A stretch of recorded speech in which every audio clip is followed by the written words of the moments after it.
Leadership isn't just changing, it's evolving in ways we're only just beginning to imagine. And women, we're not playing this game anymore. We're the ones reshaping the entire field, building models, movements, and businesses that serve more than just a few. On the She Leads podcast, you'll hear real conversations with women who've broken through all kinds of barriers: revenue, identity, borders, and expectations. There's no sugarcoating here, just the truth, told by those who are living it. I'm Adrienne Garland, entrepreneur, strategist, educator, and creator of live experiences, gathering women leaders together for over a decade. And this is the She Leads podcast. Hi, everybody, and welcome back to the She Leads podcast. I am so excited to welcome my next guest. Her name is Gail Golden, and she provides strategic coaching to reveal what's really going on, so leaders like you can make rapid, accurate decisions to create breakthrough change. Gail draws on her unique cross-background perspective and helps senior leaders and teams hit peak performance. She's a licensed psychologist and an MBA holding entrepreneur. She masters both the emotions and the economics that successful senior leaders must master. Gail's unique approach combines sports-influenced performance coaching with psychology-trained skills of empathy to bring the best out of business, leaders, and employees. Her book, Curating Your Life, based on more than 2 decades of helping leaders of all types maximize their achievements, is out now, so make sure to grab it. Curating Your Life is full of advice on how to identify and accomplish your most important goals, and her TEDx talk illustrates and elaborates on how to successfully curate your life. I cannot wait to dive into everything today. Gail, welcome to the She Leads podcast. Thank you. I'm delighted to be here.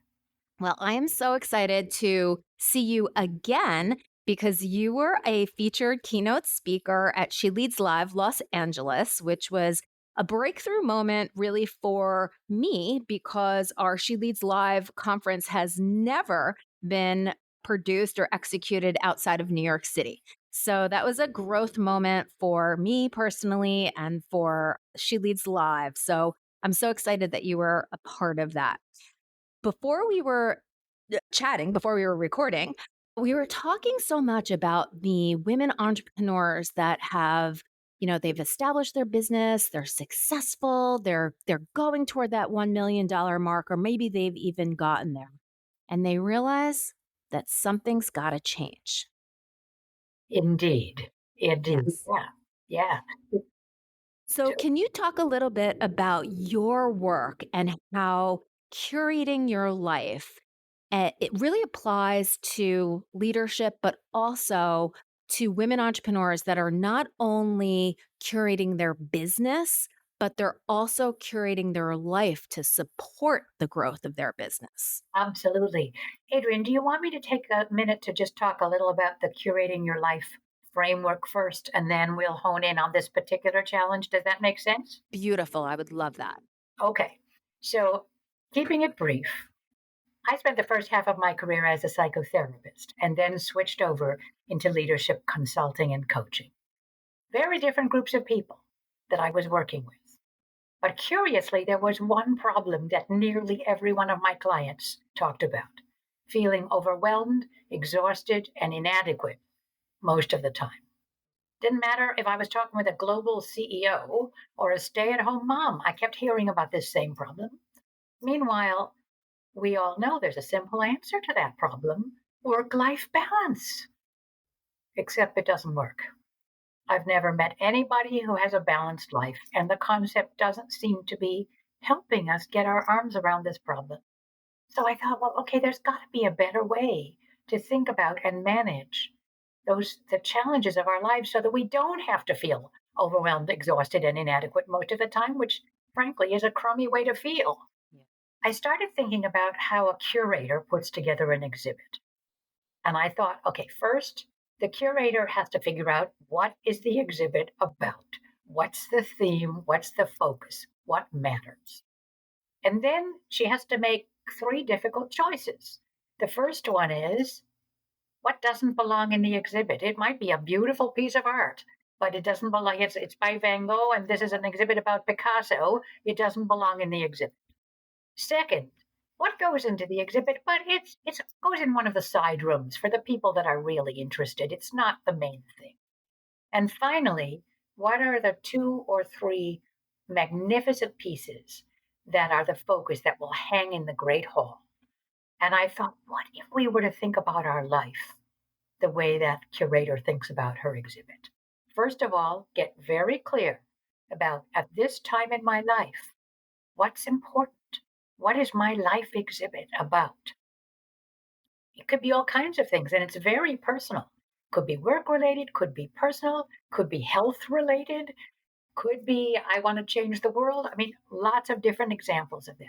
But get clear. And by the way, probably maximum two or three things that you can have it as the key focus. Once you figure that out, which by the way is not always so easy, the next step is to take a look what you're doing and start saying no. That's hard. Oh, very, very hard. First, partly because some of the things you're going to need to say no to, you might actually like doing them, but they really don't fit in your exhibit. Or it may mean you have to disappoint somebody who really wants you to do that thing, but it doesn't fit in your exhibit. I could tell a story about that if you like, but I'll move on for the moment. We're going to go back to that. Okay, and so once you figured out what doesn't go in the exhibit, which is hard, next step, even harder for people like you and me, which is you have to figure out the things that you have to do, but you do not have to be great at them. You just have to be good enough. Mm. Oof. Yeah. Gail, you're hitting me hard today. I mean, I talk about this as embracing mediocrity, Yep. right? All the things, and here's the stickler on this. The fact is, we're already mediocre at a lot of the things we do. We just feel guilty about it, which is a waste of our energy. Instead of saying, "That's not the big thing for me, so I'm going to be just good enough at that." Just yeah, all those things, and that's a lot of stuff. That is a lot. The good news is, if you figure out what to eliminate, and then you figure out where it's okay to be good enough, you will have the energy to do the things that are your greatness, that are the things that really matter, that make your life meaningful. So that's the framework. Again, I don't pretend any of this is easy. I also think nobody else has the answers for you. You have to figure out for yourself what your exhibit, how to design your life exhibit. But that's the framework.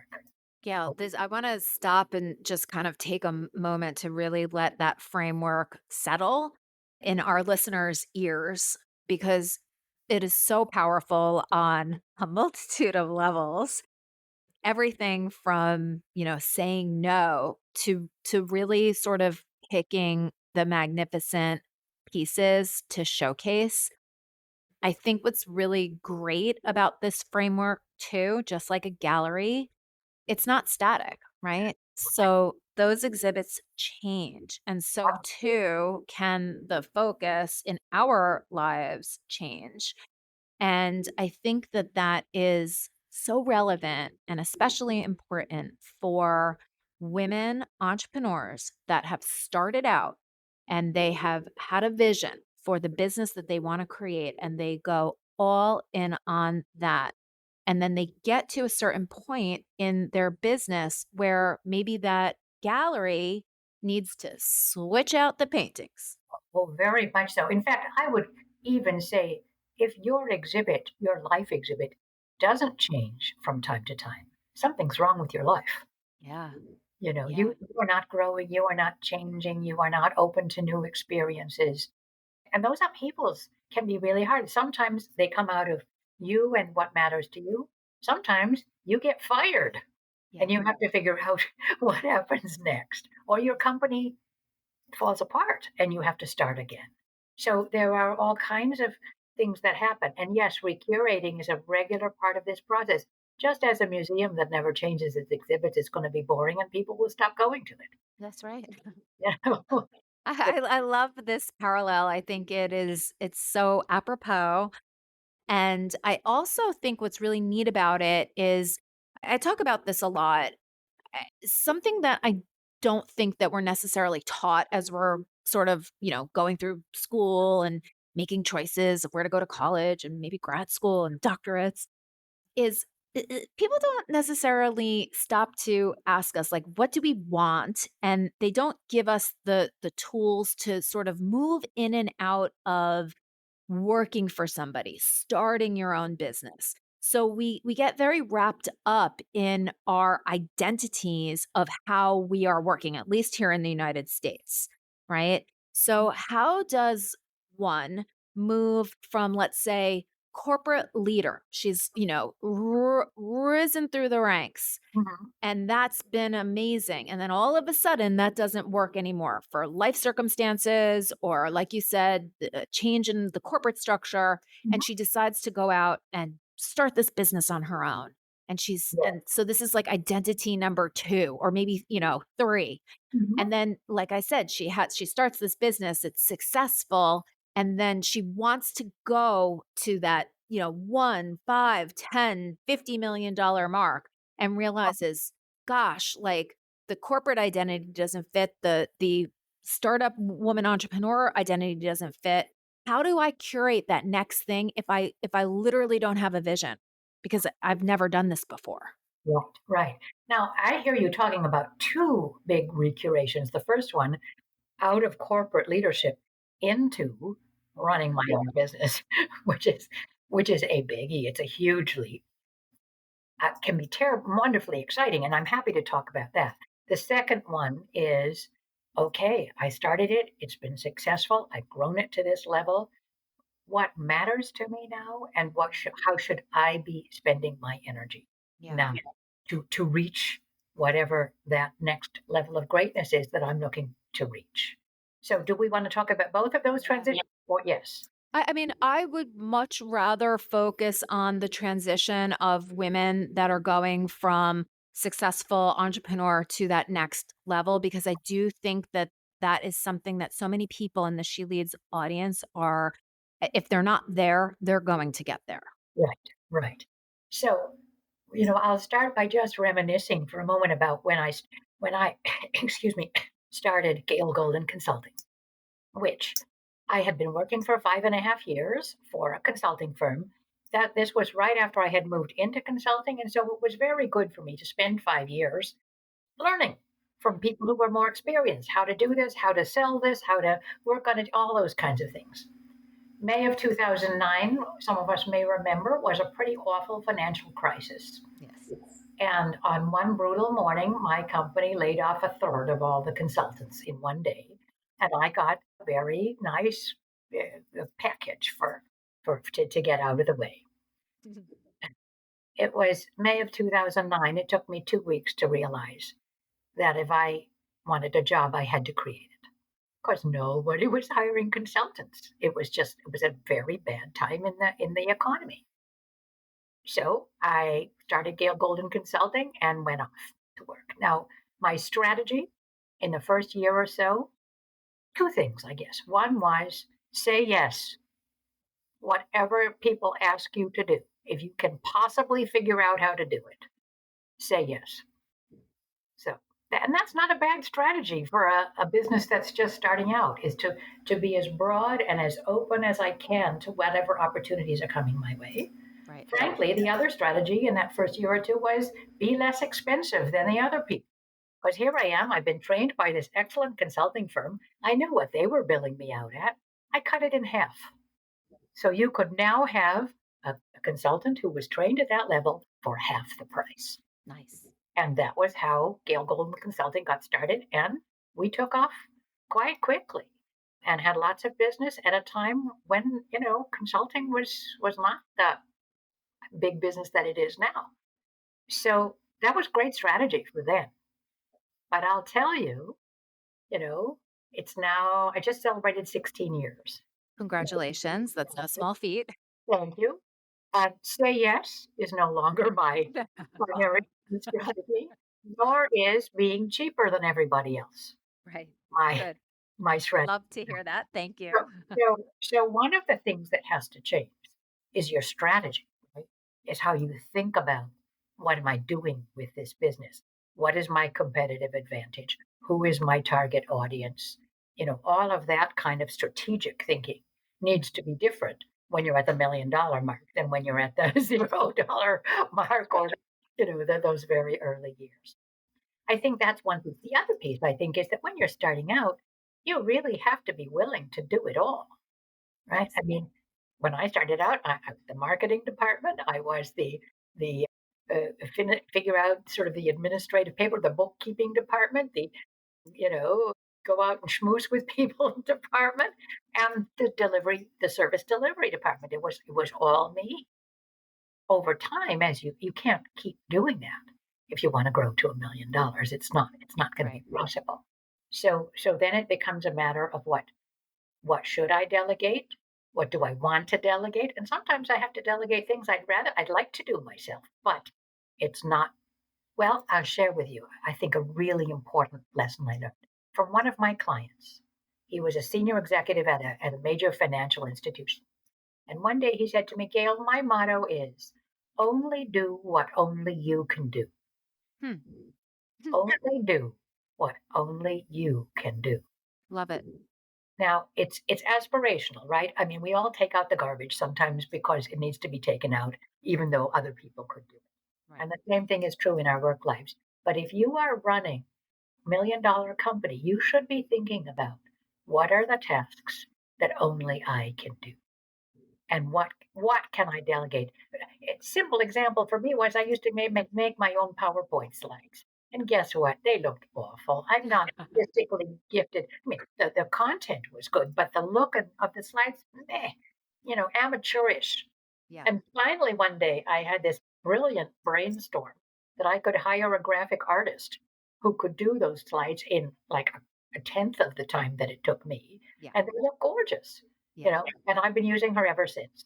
Amazing. So, only do what only you can do, I think is one of the most valuable guides as you look at how you're spending your energy. And especially in a business that has grown and you're now trying to take it to the next level. Look at what you're spending your time on. Is this something that only I can do? Well, here's the thing.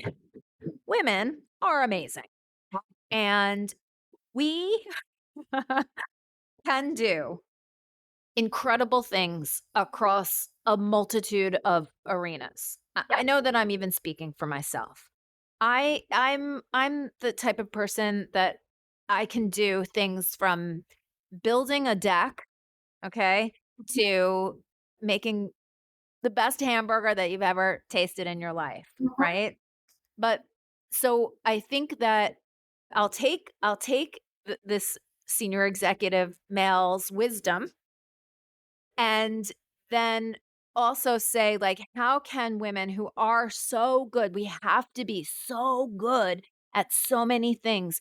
How do we discern, what we're so good at? Because I think that there are many things that only women can do. And then that burdens us further. I think men, and again, sweeping statements, but I think men have an innate ability to hyper focus on an area and claim that they are, Superman in this one particular area. Yep. And Wonder Woman is the one that she not only looks hot, but she's also saving the world, right? And she does those two things really well. I'll tell you, you saw me shaking my head no. And here's why. I have had both as psychotherapy clients and as coaching clients really high powered men who look as if they've got it all together. And you know what? They're feeling overwhelmed, exhausted, and inadequate Wow. much of the time.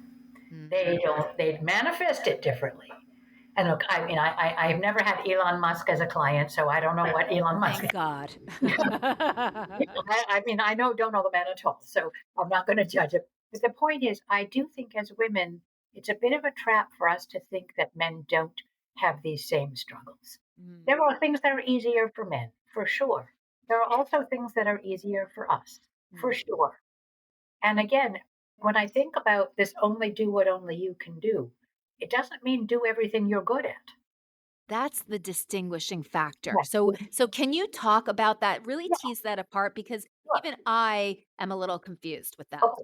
So, for example, I worked with men who, when their children were young, they were busy building their careers and they were very little involved with their children. And 20 years later, they decide, okay, now I have time to be close to my children, right at the time when their children are pulling away and becoming adults. Yeah. And the heartbreak that that brought to them was horrifying and it was unfixable. There was nothing they could build an adult relationship with their kids. Sometimes their kids were so angry at them that it was not fixable. So that's an example where they missed the boat. Only they could be fathers to those children, Yeah. and they didn't do it. Yeah. So that's the kind of thing. I mean, only I could mother my children. I have 3 sons. Only I can grandmother my wonderful 5 grandchildren that I have now. Amazing. So that for me has to be one of my main elements in my exhibit. And Mhm. things that will get in the way of me being able to be a good grandmother, I'm going to think very seriously before I say yes to that. Because Mm. only I can, well, they have other grandmothers, but only I can be this grandmother, right? So, so that's the kind of thing that I'm talking about in terms of it's both the personal and only I can be a wife to my husband. Yeah. And if I want my marriage to last, which I must say, so far so good, that has to be a priority. And things that get in the way of that, often I'm going to have to say no or accept good enough in those things in order to be the partner that I want to be. And then Yeah. in the workplace as well, then, okay? So Gail Golden Consulting. I'm really the only person that can sell Gail Golden Consulting. Right. I mean, I've tried using other, people as missionary is the wrong word, but salespeople. But no, I mean, if you're going to hire a senior consultant, you want to meet that I mean, person. her. Yeah, You want exactly. exactly. Yes. So that has to be my job. On the other side, when it comes to actually delivering coaching, for example, there are plenty of times when somebody else can actually do it better for that client than I can. So I'm happy to have other people serving clients under the umbrella of Gail Golden Consulting. So yes, I'm rattling on a bit here, but I think this only do what only you can do is a mantra for both men and women. Mhm. It's hard for both men and women, and sometimes we miss the boat by spending a lot of energy on things that really aren't that important. Yeah. And other times we miss the boat by spending a whole bunch of energy on what did I just say? Spending energy on things that aren't important or not spending energy on the things that really matter. Yeah. So some women get to a point and they realize that, maybe something is not working as well or they're not accelerating at the pace that they would like to, but they might not be aware of some of this, you know, these things that might be getting in their way. Do you have any tips or suggestions for women that are at that stage so that they can sort of step outside of, I would say, the busyness of everything that's going on and really do an assessment like you're talking about, like, well, what are those things that matter to me? How can I curate my life? Like, in concept, that sounds amazing. It sounds great. I want to do it. Yeah, How do I do it? yeah, Yeah. yeah. Well, two specific thoughts come to mind. One is to take a look at your calendar. Take a look at what is eating up your time. Yeah. So many of people who work in larger organizations that I work with spend incredible amounts of time in meetings that they don't have to be in. Now, sometimes their boss requires them to be in that meeting and you have to be there, but maybe you don't have to be 100% involved. Your body has to be in the room, but your head might be somewhere else. But hopefully, you can not spend all of your day in meetings that you and sometimes it's your own head that you feel like I have to be there when in fact it would be just as good for one of the people who report to you to go there, and if there's something important they'll come and tell you about it. So that's an example of looking at your calendar. Other times we have mental rules for ourselves. I'll tell a quick story. I had a client, wonderful woman, very senior executive, who If you emailed her, you could be certain that you would always get a response within 5 minutes. Wow. Unbelievable, the turnaround. Great. Except that her rule that she had to always respond immediately was making her a less effective leader Yeah. because she would sit in meetings answering email instead of paying attention to what was going on in the meeting. And she was teaching her team that they could expect her to be instantly responsive, even about trivial matters. So we worked on curating her life together for a while. And I began to notice that when I emailed her, I didn't get a response right away. Nice. In fact, sometimes I even had to ping her a second time. And you know what? That was good enough. Right. Yeah. Actually, that was good enough. So it was not that she stopped answering her email altogether, but she curated which emails can I totally ignore, which ones can wait 24 hours, and which ones do I have to respond to right now, instead of having one rule for everything. I think it's really funny. That example is like you hit on a nerve with me. I worked at PR Newswire in 2006 ish. Gosh, I can't even remember back, but I had a very senior level role at PR Newswire. And the person that was there before me did not respond immediately or even in a timely manner to emails. So, one of the requirements of my job, and it was sort of laid out for me, is that this role that I was in needed to be responsive. And Adrienne can't just, it can't just be in the middle of the road with those things. I have to go all out. So when my boss said to me, "You must be responsive to inquiries," I took that to the nth degree and did the exact same thing that this example that you just brought up. I responded immediately. It was it almost was like a I don't know, it was a response like, "Well, I'm not going to be like that other person. I am going to do a better job, and so you're all gonna recognize that I'm doing a better job." But it that behavior persists in me to this day, and even when I don't respond immediately to people, it gives me awful anxiety, and with the amount of emails that just come through, I spend so much of my time just going through because I don't want to be unresponsive to people because it's almost like at this point, it's almost a value, like, people want to be responded to, they're reaching out to you for a certain reason, unless it's a newsletter or something, and it is a trauma response, and I think that as you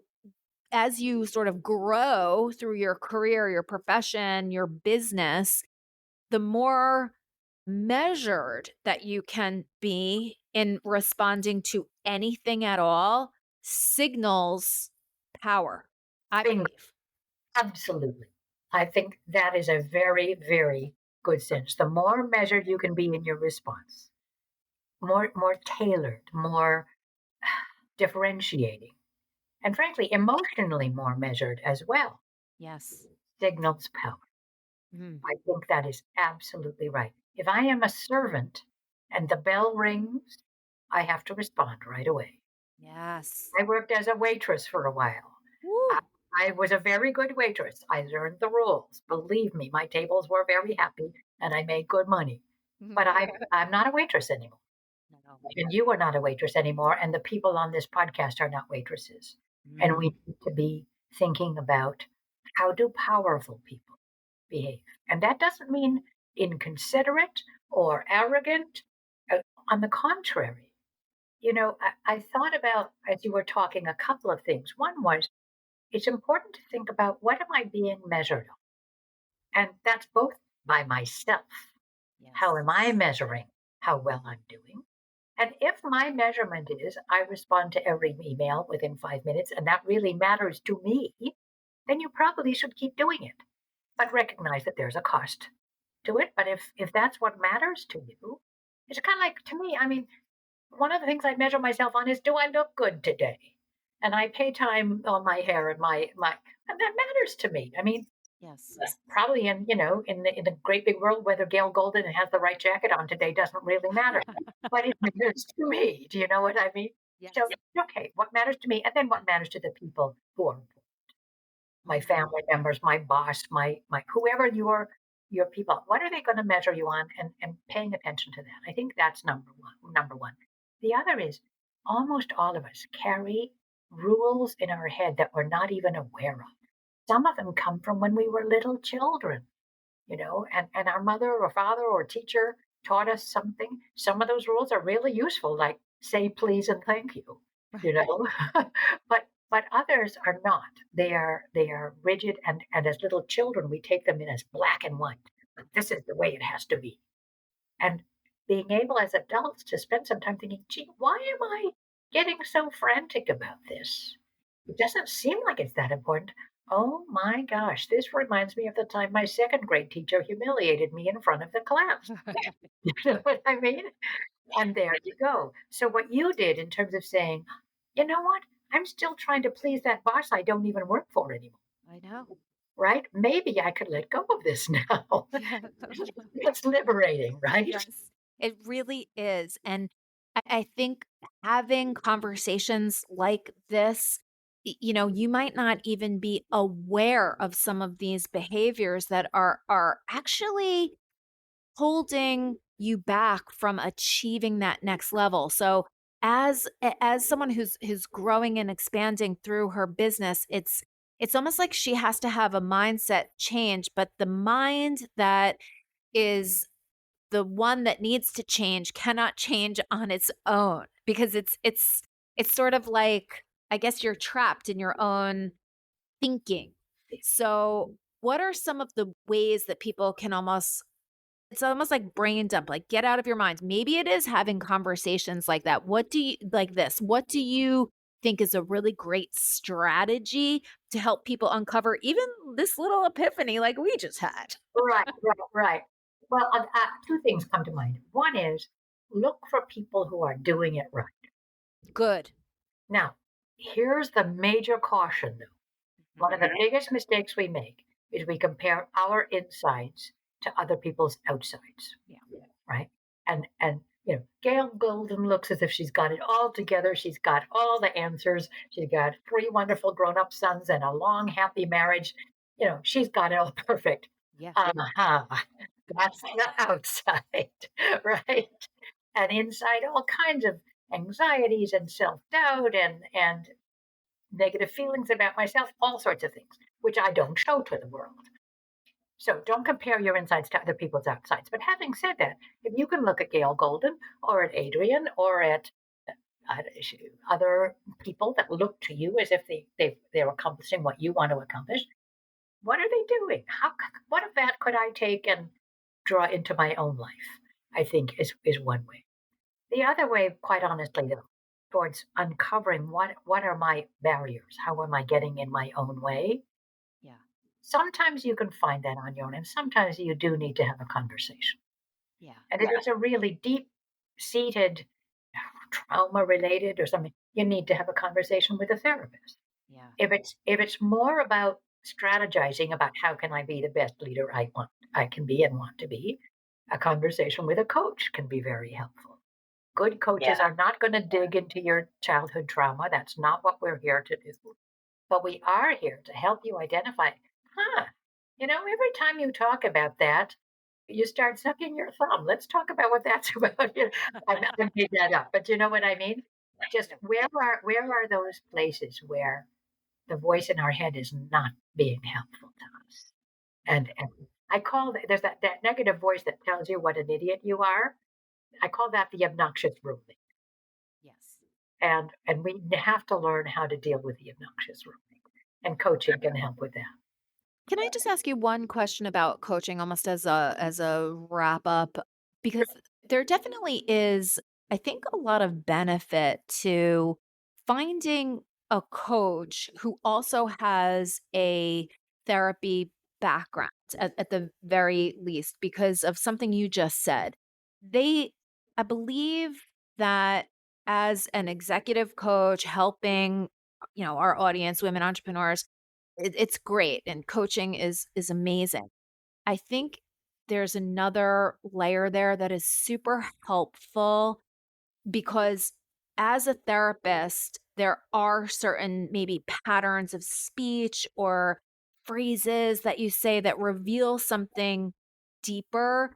And Mhm. not that that coach has got to be your therapist, Mm. but that coach slash therapist can recommend that you perhaps dive into that area deeper, that it would help the person. Yes. Well, Adrienne, you're preaching to the choir here. So, um, well, I would say, first of all, coaching is a completely unregulated profession. Right. Any one of your listeners could decide tomorrow that she's a coach, Yeah. make a business card that says coach on it, go out and start selling her coaching services, whether she knows anything about coaching people or not. Yeah. And there are a lot of people out there, to be very candid, and I hope I don't offend people in your audience. I will tell you the term life coach bothers me a lot because I think life coaches are often people who want to be therapists and don't have the training. Yeah. So I'd watch out for that term. I'm not a life coach. I'm an executive coach. I'm a Yeah. leadership coach. And I so yes, I think for a coaching coach to be really valuable, there have to be three things. One is they have to know a whole bunch about psychology. Yeah. Whether through life experience or academic training, they need to understand. Partly so they know when this is not a coaching issue and it's time to refer to a doctor or to a therapist, which I've done many times. Second, they need to know a whole bunch about business. And when I became not somebody who's a psychologist and has never run a business, No. why, how can they help you? When I decided to make the shift into coaching, I went back to school and spent 2 years full time in school getting an MBA because Amazing. I knew I needed that business background. So you coaching, the psychology and business. And then the third thing that's so important is that chemistry piece. Yes. When you talk to a coach for the first time, you should walk away with the feeling of, I trust this person and he or she can help me. Yeah. And And they're there for you as yeah, opposed to trying to put their agenda on you, because I've definitely run into that type of an issue as well, where a coach wants to somehow see themselves through you and they take you down their rosy path that ain't so rosy for you. for you, exactly. The other thing I'll mention specifically about that is sometimes the coach is hired by the company and Right. the company has an agenda for Yes. what the coaching is supposed to be I about. face that situation too. So, and sometimes the person who's being coached is in trouble, Yep. and the coach is supposed to help that person get out of trouble. Right. Sometimes those are hopeless. The company has already decided to get rid of the person and they're just checking the box, which is obnoxious for both the coach and the coaching. Agreed. But sometimes coaching can help. But even in that situation, if I cannot truly be on my client's side, that it is in my client's best interest to address a problematic behavior or grow in a particular area. This is simply something that the company is wanting, but it is not in the best interest of the client. Then I am useless as a coach. I can't help that person. That's a saying no to a situation that does not serve your beautifully curated gallery of Well, Gail Golden life. that's right. So in early meetings, I'll be very candid with people about, who's my client and what the agenda is, and that I am on their side. And almost always that works out well. I've had one or two where client never did trust me, and guess what? I wasn't able to help them. And good for them. If you don't trust me, then why the heck should you listen to what I have to say? Right? Right. So Right. I yeah. love this, Gail, and I just appreciate I feel like I could talk to you forever. That's it. There are so many different avenues to go down. You have so much experience in corporate and helping women entrepreneurs and women leaders and helping us to really achieve those levels that we want to achieve for our life. And so I feel so grateful to know you and to just be in your circle. I'm so happy that you spoke at the She Leads Live Los Angeles conference. I am really happy that you're here today as a guest. How can people get to know you, reach out to you, learn more from you? Okay. Well, I have a website that has all kinds of stuff on it that I have said and done, so you can take a look at that. I did a TEDx talk on curating your life, so if you Google Gail Golden TEDx, you'll get the talk. I wrote a book called Curating Your Life, which is available on, it's not available in bookstores, but it's online at Amazon and some other websites. And that contains a lot of what we've talked about. Anybody who would like to, you are welcome to email me, and I will always have a first conversation with people with no obligation. Just let's spend an hour together and just talk. And then if you decide you want to work with me, we can figure out how to make that happen. So I please love it. to get in touch. Yeah, I think my email is fairly easy to find, but if you've got a pen handy, G Golden at Gail Golden Consulting. Gail is Gail. G Golden at GailGoldenConsulting.com. And I'd be very happy to speak with you. Thank you so much. And we'll put all of that in the show notes so everybody knows exactly how to get in touch with you. And I just want to say thank you so much for spending so much time with me here today and sharing all of your wisdom. I can't wait to actually put some of this into practice and visualize what are my magnificent pieces so that I can curate the next step in my life. So thank you so much, Gail. Thank you for having me. It's been a pleasure.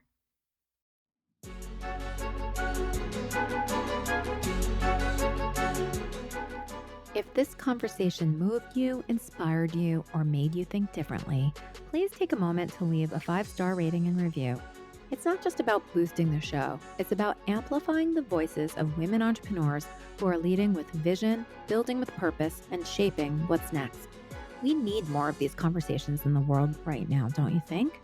And if someone came to mind while you were listening, someone who matters to you, send this episode to them.